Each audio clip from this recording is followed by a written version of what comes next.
दोस्तों जब भी हम मार्केट के अंदर कोई भी ट्रेड लेते हैं, कोई भी एंट्री हम करते हैं, चाहे आप ईटीएफ खरीदे, चाहे कोई स्टॉक आप खरीदे, खरीदते ही आप एक छोटा सा नुकसान हो जाता है। अब वो छोटा सा नुकसान क्या है मैं आपको समझाऊंगा।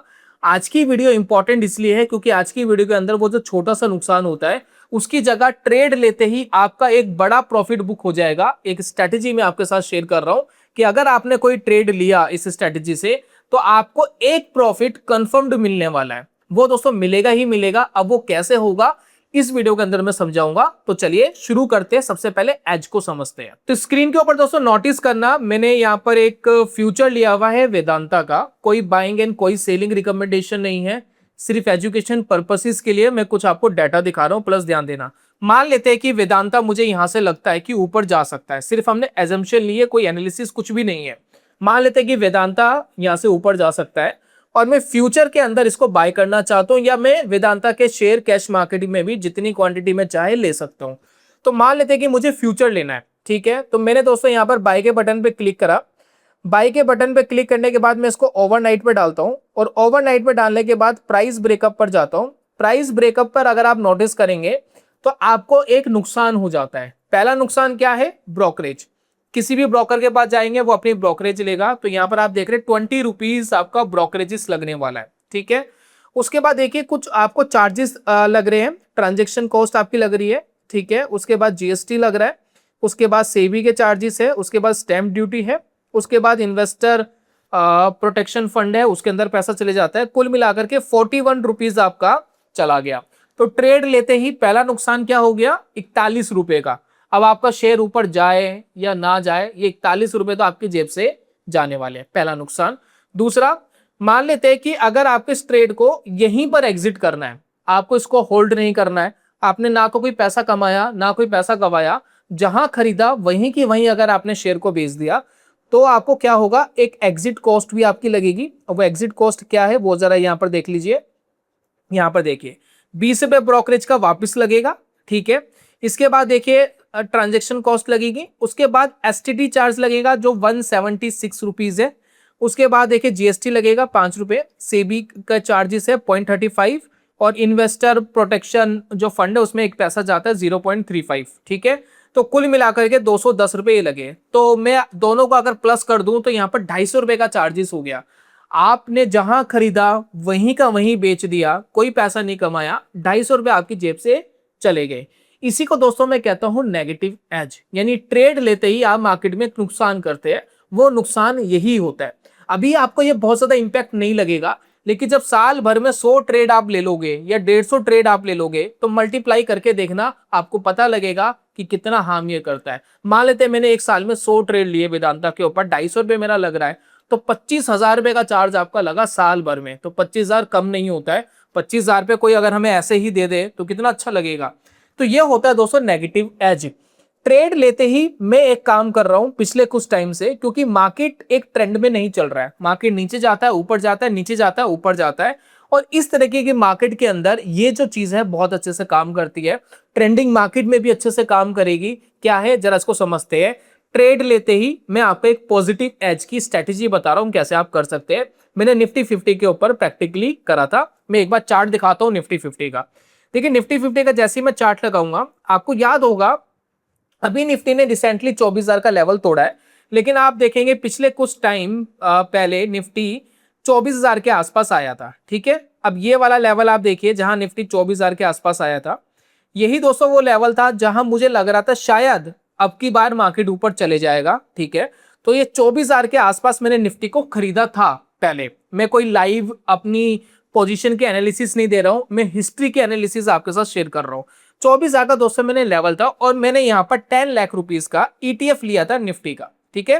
10 लाख का ईटीएफ लिया था, ये मेरे खुद अपने पर्सनल अकाउंट में किया हुआ है, ठीक है।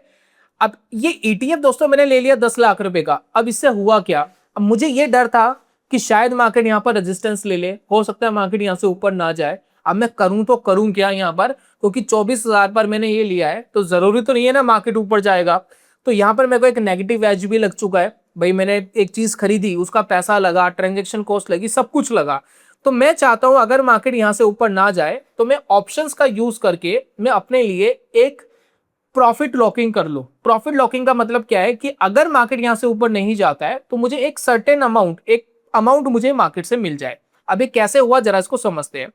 देखिए मैं यहां पर आया सेंसिबल के अंदर, मैं सबसे पहले आपको निफ्टी 50 का एग्जांपल दिखाऊंगा, फिर उसके बाद हम बाकी चीजों को समझेंगे। तो निफ्टी मैंने मान लेते हैं कि यहां पर लिया था पुराने टाइम पे, अभी भी देखिए निफ्टी क्या है 24,000 के आसपास है, तो सेम एग्जांपल हम अच्छे से समझ पाएंगे। ठीक है, 24,000 के आसपास मार्केट अभी करंटली ट्रेड कर रहा है। तो यहां पर देखिए मैं यहां पर अगले 30 या 40 दिन के बाद वाला जो कॉन्ट्रैक्ट है मैं उसको सिलेक्ट कर रहा हूं। ठीक है, उसे नीचे वाले कॉन्ट्रैक्ट में लिक्विडिटी नहीं है, नॉर्मली हम 1 महीने की ड्यूरेशन का पकड़ सकते हैं। तो 40 दिन बाद मेरा एक कॉन्ट्रैक्ट एक्सपायर होने वाला है। अब मैं एज्यूम कर रहा हूं कि इसी लेवल के ऊपर मैंने निफ्टी 50 को बाय करा, 10 लाख रुपए का ईटीएफ मैंने ले लिया। लेने के बाद मैंने क्या करा, 24,200 का लेवल जो है इसके ऊपर मैंने एक शॉर्ट कर दिया, एक कॉल को शॉर्ट कर दिया। जब मैं कॉल को शॉर्ट करता हूं यानी बेचता हूं तो मेरे को जो प्रीमियम है वो मिलना स्टार्ट हो जाता है। तो यहां पर आप फोकस करिए, 28,000 रुपीज का प्रीमियम मुझे मिलेगा अगर मार्केट अगले 40 दिन तक या तो 24,000 के लेवल तक ही रहे या उससे नीचे भी चला गया तब भी मुझे 28,000 रुपये तो मिलेगा। तो मैंने अपने लिए एक प्रॉफिट लॉकिंग कर ली 28,000 रुपये की। ये 28,000 रुपये तो दोस्तों मेरे को मिलने वाला है अगर मार्केट नहीं चलता मेरे हिसाब से। अब इस स्ट्रेटेजी में एक प्रॉब्लम आती है। प्रॉब्लम क्या है कि अगर मार्केट यहां से चल जाता है, भाई अगर मार्केट यहां से 5% मान लेते ऊपर चला गया तो क्या होगा, 5% ऊपर चला गया, यार मैंने तो 28,000 रुपए के चक्कर में अपने 50,000 रुपए की ऐसी तैसी कर ली है ना, तो यहां तो मेरे को प्रॉफिट आया नहीं। तो यहां पर मुझे दोस्तों क्या चाहिए कि मुझे कोई ऐसा तरीका चाहिए कि मेरा प्रॉफिट लॉकिंग भी हो जाए और मार्केट अगर बहुत अच्छे से भागे, ऊपर भागे, तो मेरे को एक पैसा भी मिलना चाहिए, मार्केट का भी मुझे बेनिफिट देना है। तो इसका बढ़िया तरीका है स्प्रेड बना लीजिए। ठीक है, क्या होगा, मैं यहां पर 200 पॉइंट्स दूर एक बाय कर लूंगा, 24,400 पर बाय कर लूंगा। अब इससे होगा क्या, यहां पर देखिए मेरे को मैक्स प्रॉफिट आ रहा है लगभग 7,000 पे, राउंड फिगर में मैक्स लॉस आ रहा है 6,200 के अप्रोक्स। ठीक है, ये दोस्तों मेरी क्या होगी, एक प्रॉफिट लॉकिंग हो गई। अब इससे क्या होगा, अगर मार्केट यहां से नीचे जाता है तो मेरे को भाई 6,800 रुपये तो मिल ही जाएगा, पहली बात। ठीक है, 24,000 के लेवल, 24,200 के लेवल पे ही रहा तब भी मिल जाएगा। थोड़ा सा ऊपर चला गया 24,300 तक चला गया तो मेरे को कोई नुकसान नहीं होने वाला। ठीक है, अब इससे होगा क्या, मान लेते हैं कि मार्केट 5% ऊपर चले जाता है यहां से। ठीक है, 1 महीने बाद, और नॉर्मल सा बिहेवियर है, कोई ऐसा नहीं है कि मार्केट 5% ऊपर नहीं जा सकता। मार्केट अगर 5% ऊपर चला गया तो मेरे को इस स्ट्रेटजी में नुकसान होगा सिर्फ 6,000 रुपए का, सिर्फ 6,000 रुपए का, और मेरे को 10 लाख की इन्वेस्टमेंट पे 50,000 रुपये मिलेगा, तो तब भी मेरे पास 44,000 रुपीज का प्रॉफिट आ गया। ठीक है, मार्केट यहीं का यहीं रुक गया, 1 महीने तक मार्केट ने कुछ भी रिएक्शन नहीं दिया, कोई एक्शन नहीं दिया, तब भी मेरे पास 7,000 रुपये तो आ गए ना। ये पैसा मैं इंजॉय कर सकता हूँ, कोई प्रॉब्लम नहीं है। जो मेरी ट्रांजेक्शन कॉस्ट थी वो मेरी निकल गई। मार्केट मान लेते 1% चले जाता है, उसके बाद खत्म हो जाता है, 1% के बाद मुझे 6,000 रुपये नुकसान आएगा, लेकिन जो मैंने इन्वेस्टमेंट करी है उसमें मेरे को 1% यानी 10,000 रुपये का प्रॉफिट आएगा, तब भी मैं मार्केट के अंदर प्रॉफिट कमा करके बैठा हूं। तो ये जो स्ट्रैटेजी जो आप यूज कर रहे हैं इसके अंदर बेनिफिट ये है कि आप नेगेटिव एज की जगह पॉजिटिव एज में चले जाते हैं, जिसका आपको हर्जाना भरना होता है 6,000 रुपये। अगर मार्केट ऊपर गया जैसा आप सोच रहे थे तो 6,000 रुपये बहुत नॉमिनल है, आपकी इन्वेस्टमेंट का 0.6% के अप्रोक्स, आधा परसेंट है। तो ये दोस्तों होता है जो मैं अभी करंटली कर रहा हूं। ठीक है, तो हुआ क्या था कि मैंने सेम स्ट्रेटेजी को अप्लाई करा था लेकिन वीकली कॉन्ट्रैक्ट्स में। अभी मैं वीकली कॉन्ट्रैक्ट्स भी आपके साथ शेयर कर रहा हूं, आप इसको वीकली कॉन्ट्रैक्ट्स में भी लगा सकते हैं। जैसे कि देखिए 5 दिन के बाद एक कॉन्ट्रैक्ट एक्सपायर्ड होने वाला है। ठीक है, तो मैंने 24,200 का मान लेते हैं कि मैंने चूज कर लिया, तो 7,000 रुपये का आपको दिखाई दे रहा है, और 200 पॉइंट दूर मैंने एक बाय कर लिया। ठीक है, तो यहां पर देखिए क्या होगा, मेरे को 4,400 रुपये आना है एक हफ्ते में, सिर्फ 1 वीक में 4,400 रुपीज मेरे को मिल जाएगा। अगर मार्केट यहीं रहा तो पैसा मिल जाएगा, मार्केट आधा परसेंट ऊपर चला गया तो ये नो प्रॉफिट नो लॉस में चले जाएगा, वहां मुझे आधा परसेंट का प्रॉफिट आएगा। लेकिन अगर मार्केट थोड़ा सा ऊपर चला गया, 1% ऊपर चला गया, तो क्या होगा, यहाँ पर मुझे 8,500 रुपये का लॉस होगा, लेकिन वहां पर मुझे 10,000 रुपये आएगा, तो यानी 1,500 रुपये में स्टिल प्रॉफिटेबल रहूंगा। लेकिन अगर मार्केट 2% ऊपर चला गया तो क्या होगा, 2% मार्केट ऊपर गया, वहां मुझे 20,000 पर आएगा, यहां मुझे 8,500 रुपये का नुकसान होगा, मैं लगभग 11,500 रुपये प्रॉफिटेबल हूँ। ठीक है, तो मैंने अपने लिए पॉजिटिव एज क्रिएट कर लिया। मार्केट अगर यहीं की यहीं रुका रहता है, एक हफ्ते यानी अगले 5 दिन, और अगले 5 दिन के अंदर भी अगर आप देखेंगे 2 दिन छुट्टी के, अगले 3 दिन अगर मार्केट यहीं की यहीं रुका रह गया तब भी मैं स्टिल 4400 रुपए मार्केट से निकाल कर लेकर जाऊंगा। समझ में आ गया पॉजिटिव एज कैसे क्रिएट हो रहा है। ठीक है, मार्केट ऊपर जा रहा है प्रॉब्लम नहीं है, आपका पैसा बनने वाला है। मार्केट ऊपर गया, मार्केट नीचे गया तो ये आपको 4400 रुपए एक्स्ट्रा दे देगा। ठीक है, तो यही दोस्तों मैंने प्लान करा था। मैं इस प्लान को आपको दिखा रहा हूं एक बार। यहाँ पर देखिए चार्ट्स हम एक बार देख लेते हैं। तो हमने देखा कि मार्केट यहाँ पर था। ठीक है, ये लेवल पे मार्केट था, ये देखिए इस लेवल पे मार्केट था। मैं बात कर रहा हूँ 26 तारीख की पिछले महीने। अब यहाँ पर देखिए क्या हुआ, मैंने 10 लाख रुपए का ETF खरीद लिया निफ्टी का, और मैंने ऑप्शन एक शॉर्ट कर दिया। ठीक है, तो ऑप्शन से मुझे 5,000 रुपए के आसपास का प्रीमियम मिल गया 4-5 दिन के अंदर ही, 4-5 दिन के अंदर मिल गया।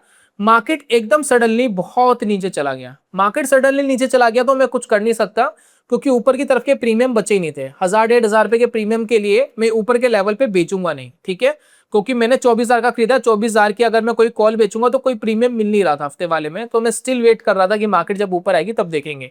अब करंटली मार्केट क्या हुआ, मार्केट ऊपर आ गई। अब मार्केट जब ऊपर आ गई तो मुझे 1% का प्रॉफिट ऑलरेडी आ रहा है, मुझे 1% का प्रॉफिट ऑलरेडी आ रहा है, यानी 10,000 रुपीज में ऑलरेडी प्रॉफिट में हूं। अभी जो मेरी करंट पोजीशन है, 5,000 रुपए मैंने ऑप्शन से पहले कमा लिए थे, तो मेरे पास देखिए क्या हो गया, 15,000 रुपए का प्रॉफिट ऑलरेडी आ चुका है। ठीक है, अब मैं मार्केट के अंदर एक काम और कर सकता हूं, अभी मैं 5-7 हजार वाला ऑप्शन फिर बेच सकता हूं। अगर मार्केट यहां से नीचे जाता है तो मेरे 5-7 हजार रुपए तो आने ही वाले हैं, लेकिन अगर मार्केट बहुत तेजी से ऊपर चला गया तब भी मैं स्टिल प्रॉफिटेबल रहूंगा। समझ में आ गया क्या स्ट्रेटेजी है, किस तरीके से एज क्रिएट हुआ। अगर मैं कुछ भी नहीं करता तो 5-10 हजार रुपए का एक्स्ट्रा प्रीमियम मैं कमा नहीं पाता। समझ रहे किस तरीके से ऑप्शंस के प्रीमियम कमाए जा सकते हैं। अभी मैं आपको एक एग्जांपल दे रहा हूं वेदांता का। मान लेते हैं कि वेदांता का एग्जांपल हम ऐसे ही पकड़ते हैं, क्या होता है जरा समझते हैं। देखिए वेदांता का जो लॉट साइज है, VDL का जो लॉट साइज है वो 3.5-4 लाख रुपए के आसपास है। ठीक है, बहुत बड़ा लॉट साइज है नहीं, 3.5-4 लाख रुपए के आसपास है। अभी वेदांता चल रहा है 306 रुपए का। मैं कोई एनालिसिस नहीं कह रहा हूं, मैं बिल्कुल नहीं कह रहा हूं कि आप वेदांता जाकर के बाय करें, हम सिर्फ एग्जांपल ले रहे हैं किसी स्टॉक का। स्टॉक के एग्जांपल इसलिए ले रहे हैं क्योंकि वेदांता के अंदर प्रीमियम 4-5% का होता है। ठीक है, तो एक एग्जांपल लेते हैं कि स्टॉक्स में क्या हो सकता है। मान लेते हैं कि वेदांता मुझे अच्छा लग रहा है यहां से, तो मैंने 306 रुपए के हिसाब से लॉट साइज के हिसाब से मैंने इसको ले लिया। इसका लॉट है 1150 क्वांटिटी। ठीक है, 1150 क्वांटिटी आपको लेनी पड़ेगी अगर आपको ये काम करना है। 1150 क्वांटिटी 3.5 लाख रुपए में मान लेते आ गई, आपने उसको ले लिया। अब मुझे अपने लिए पॉजिटिव एज क्रिएट करना है। पॉजिटिव एज के लिए मैं क्या करूंगा जरा इसको समझते हैं। मैं वेदांता पे जाऊंगा, वेदांता देखिए ये रहा, और इसको दोस्तों मैंने एंटर करा। इसको एंटर करने के बाद 40 दिन वाला कॉन्ट्रैक्ट हम ले लेते हैं, क्योंकि 12 दिन वाला कॉन्ट्रैक्ट बहुत पास में है, 40 दिन बाद वाला हम ले रहे हैं। तो यहाँ पर देखिए वेदांता चल रहा है 306 रुपए का। तो फॉर एग्जांपल मान लेते हैं मैंने 310 वाला जो कॉन्ट्रैक्ट है उसको शॉर्ट कर दिया, तो यहाँ पर देखिए 17,250 रुपए का प्रीमियम मुझे यहाँ दिखा रहा है कि ये मुझे मिल जाएगा। अगर 310 तक रहता है वेदांता या उसके नीचे रहता है तो मेरे को 17,000 रुपये मिल जाएगा। फिर मैंने क्या करा, एक पॉइंट ऊपर जाकर के एक बाय कर लिया। ठीक है, तो अब क्या हुआ, मान लेते हैं ये देखिए 4,370 रुपये मेरा लॉक्ड हो गया। ये देखिए 4,370 मेरा लॉक्ड हो गया। अगर वेदांता 2.5% ऊपर चले जाता है तो मुझे 2.5% वेदांता का भी मिल जाएगा। ठीक है, और मुझे यहाँ कोई नुकसान नहीं होने वाला। मान लेते हैं कि वेदांता बहुत तेज ऊपर जाता है यहाँ से, और वेदांता 5% ऊपर चले जाता है, 5%। तो अगर ये 5% ऊपर जाएगा तो ऑप्शन में मुझे नुकसान होगा 7,000 रुपए का, 7,130 रुपए का नुकसान होगा। लेकिन जो स्टॉक मैंने होल्डिंग में डाला हुआ है उसके अंदर लगभग 4.5% का प्रॉफिट आएगा, और वो 4.5% का प्रॉफिट ऑलमोस्ट होता है 15,000 रुपए। ठीक है ना, 15,000 रुपए होता है, तो स्टिल आप प्रॉफिटेबल है। और ये जो 4,370 रुपए आप देख रहे हैं, ये 4,370 छोटी रकम नहीं है। वेदांता जैसे स्टॉक के लिए 1% से ज्यादा का प्रीमियम है। 1%, आपकी होल्डिंग से 1% का ज्यादा का प्रीमियम आपको मिल रहा है। और अगर वेदांता यहां से नीचे चला गया तो ऑब्वियसली आप इन्वेस्टमेंट कर रहे हैं। ठीक है, ये सिर्फ उन्हीं के लिए जो इन्वेस्टमेंट करना चाहते हैं जिस एसेट में, वो इस प्ले को कर सकते हैं। तो यहां पर दोस्तों ये पैसा तो आपको मिल ही जाएगा, तो इसको तो आप इंजॉय कर ही सकते हैं। तो ये होता है दोस्तों ट्रेड लेते ही पॉजिटिव एज करना। अब यहाँ पर काफी लोग मुझसे पूछेंगे सर अगर स्टॉक नीचे चला गया या निफ्टी नीचे चला गया, हमने ये काम कर तो दिया तो क्या होगा। तो पहली बात, जब आप ये काम करने जा रहे हो तो पहली बात तो आप लॉन्ग टर्म इन्वेस्टमेंट का क्राइटेरिया रखें। ठीक है। दूसरी बात, आप बार बार जो कॉल है उसको शॉर्ट नहीं कर सकते। मान लेते कि वेदांता यहाँ से 250 रुपए पे चला गया, मैंने खरीदा तो 300 रुपए पे था, 306 रुपए पे, तो मैं कम से कम 306 या 310 के आसपास की कॉल शॉर्ट कर सकता हूँ। मैं नीचे करने गया, स्टॉक तेजी से ऊपर चला गया तो नुकसान हो जाएगा। तो यहाँ पर आपको ये भी समझना है कि आपका जो लिमिटेशन है वो 300, जहां आपने स्टॉक को खरीदा है उसके आसपास की कॉल को शॉर्ट कर सकते हैं। तो आपको वेट करना पड़ेगा कि अगर कोई चीज ऊपर आएगी तब हम वापस कर सकते हैं, अदरवाइज नहीं कर सकते। तो ये था दोस्तों एज वाली वीडियो जो मैंने खुद पर्सनली करी है, जो मैंने आपके साथ एक्सप्लेन करी है। आपका इस बारे में क्या ओपिनियन है प्लीज कमेंट बॉक्स में जरूर बताना। इनिशियल बेसिस पे एक प्रॉफिट तो मिल जाएगा आपको, उसके बाद कैसे प्ले करना है कैसे नहीं करना उसका आइडिया मैंने आपको दे दिया है। बाकी आप अपनी राय कमेंट बॉक्स में दे सकते हैं। मैं दोस्तों मिलूंगा जल्दी नेक्स्ट वीडियो में, तब तक के लिए goodbye, God bless you, bye bye दोस्तों।